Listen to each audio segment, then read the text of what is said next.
Law, सभी department में हमारे सीट समय से पहले फुल हो गए। उस वर्ष में और इस वर्ष में थोड़ी सी हम टर्म्स हैं, उसको हम लोगों ने एनहांस किया, परंतु अभी तक जो मेरा नेशनल लेवल पे ले जाने का प्रयास है उसमें अभी तक हम लोग सफल नहीं हो पाए हैं।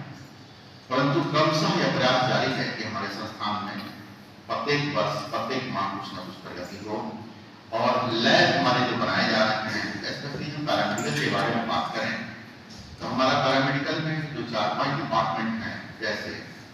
Physiotherapy, medical lab technology, optometry और साथ ही हमारा प्रेशर, ओटी, ये सब डिपार्टमेंट जो हैं सबके लैब बहुत ही ज्यादा अपग्रेड किए गए हैं 2024 में, ताकि हमारे स्टूडेंट्स को 2025 में जब स्टूडेंट्स आए तो उन्हें बेहतर अवसर मिले, साथ साथ एक ऐसा लैब मिले जिसमें वो बिहार के बाहर भी जाए तो उनको ये अफसोस नहीं हो कि हम यहाँ बंगलोर में, दिल्ली में और मुंबई में आकर के क्यों नहीं पढ़े, बल्कि ये उनको लगे, उनके मित्रों को, कि हम बेकार दिल्ली, मुंबई, बंगलोर आ गए, हमारे पटना में इतनी अच्छी व्यवस्था थी और वहां से कम खर्च में व्यवस्था थी, काश हम भी वहीं पढ़ लेते, अपने घर के बगल में होते। यह हमारा प्रयास है कि जो हमारे बिहार से बाहर पलायन हो रहा है बच्चों का, 2 चीजों के लिए, एक तो बेहतर शिक्षक के लिए, दूसरा बेहतर शिक्षण संस्थान के लिए। और हमारा प्रयास है कि बेहतर शिक्षा की चाह में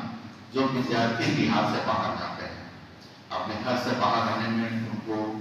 व्यवहारिक और आर्थिक दोनों परेशानियों का सामना करना पड़ता है, वो विद्यार्थी जहां तक मेरी सामर्थ्य है, मेरी सीटिंग कैपेसिटी है, उन विद्यार्थियों को यहाँ रोका जाए और स्वेच्छा से रोका जाए, उन्हें खुशी हो। तो राज्य के बाहर पैरामेडिकल पढ़ने के लिए पलायन को रोकने का प्रयास हमारा बहुत हद तक सफल रहा है और आगे भी उम्मीद करते हैं कि जो विद्यार्थी बेहतर शिक्षा के लिए जाना चाहते हैं वो बाहर नहीं जाएंगे। आप लोगों के सहयोग से उन विद्यार्थियों तक सूचनाएं पहुंचेंगी, हमारे शिक्षण को देखेंगे और पैरामेडिकल में बाहर का प्लान दिखेगा। दूसरी हमारी प्रयास है कि जो हमारे पैरामेडिकल में जितने भी विभाग हैं, उन विभागों में विद्यार्थियों का प्लेसमेंट, तो आज राष्ट्रीय स्तर पर स्वास्थ्य सेवा के क्षेत्र में जितनी मांग बढ़ी है, जितने तेजी से कॉर्पोरेट हॉस्पिटल आ रहे हैं, उनके पास प्रशिक्षित तकनीशियनों की भारी कमी है।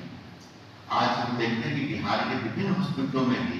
प्रशिक्षित तकनीशियन नहीं, पैरामेडिकल में या कैंसर में, ओटी में, ऑप्टोमेट्री में, खासतौर पे ऑप्टोमेट्री में तो देखा जा रहा है कि थोड़ा बहुत ट्रेनिंग लेकर ऑप्टोमेट्री के फील्ड में लड़के लड़कियां काम करने लग रहे हैं हॉस्पिटल में या डायग्नोस्टिक सेंटर में। तो हम चाहेंगे कि हमारे यहाँ से ट्रेनिंग लेकर जो बच्चे जा रहे हैं वो वहां पर उन लोगों की जगह पर स्थान दें। और हमारे पैरामेडिकल के इतिहास में हमारे यहाँ से जितने भी विद्यार्थियों ने कोर्स किया है, 100% विद्यार्थियों को प्लेसमेंट है और जॉब कर रहे हैं। यह बिहार के लिए और हमारे संस्थान के लिए बहुत अच्छी खबर है। आगे भी हमारे यहाँ पिछले वर्ष से मास्टर डिग्री की शुरुआत की गई है। हम चाहेंगे कि मास्टर डिग्री हमारे विद्यार्थी करें और मास्टर डिग्री के बाद 2025 के आते हम लोग रिसर्च और पीएचडी की तरफ बढ़ेंगे, जिसके बारे में हमने जानकारी दी है कि अगर इन कॉलेज में पीएचडी नहीं भी है और कोई यूनिवर्सिटी, स्टेट यूनिवर्सिटी आपके इंफ्रा से संतुष्ट होकर टाइप करती है तो आप अपने यहाँ पीएचडी करवा सकते हैं। तो हमारा प्रयास है कि आने वाले समय में पैरामेडिकल विभिन्न सेक्टर में पीएचडी की भी शुभारंभ कराई जाए। तीसरा, अभी हमारे यहाँ कुछ गरीब वर्ग के विद्यार्थी भी हैं, उन विद्यार्थियों को अभी भी एससी, एसटी और ओबीसी वर्ग के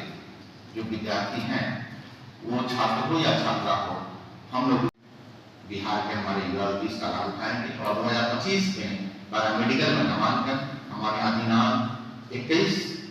अप्रैल से शुभारंभ की जा रही है। इसीलिए आज आप लोगों का स्वागत किया गया और आप लोगों को विशेष रूप से बुलाकर हम लोगों ने कष्ट दिया आप लोगों को।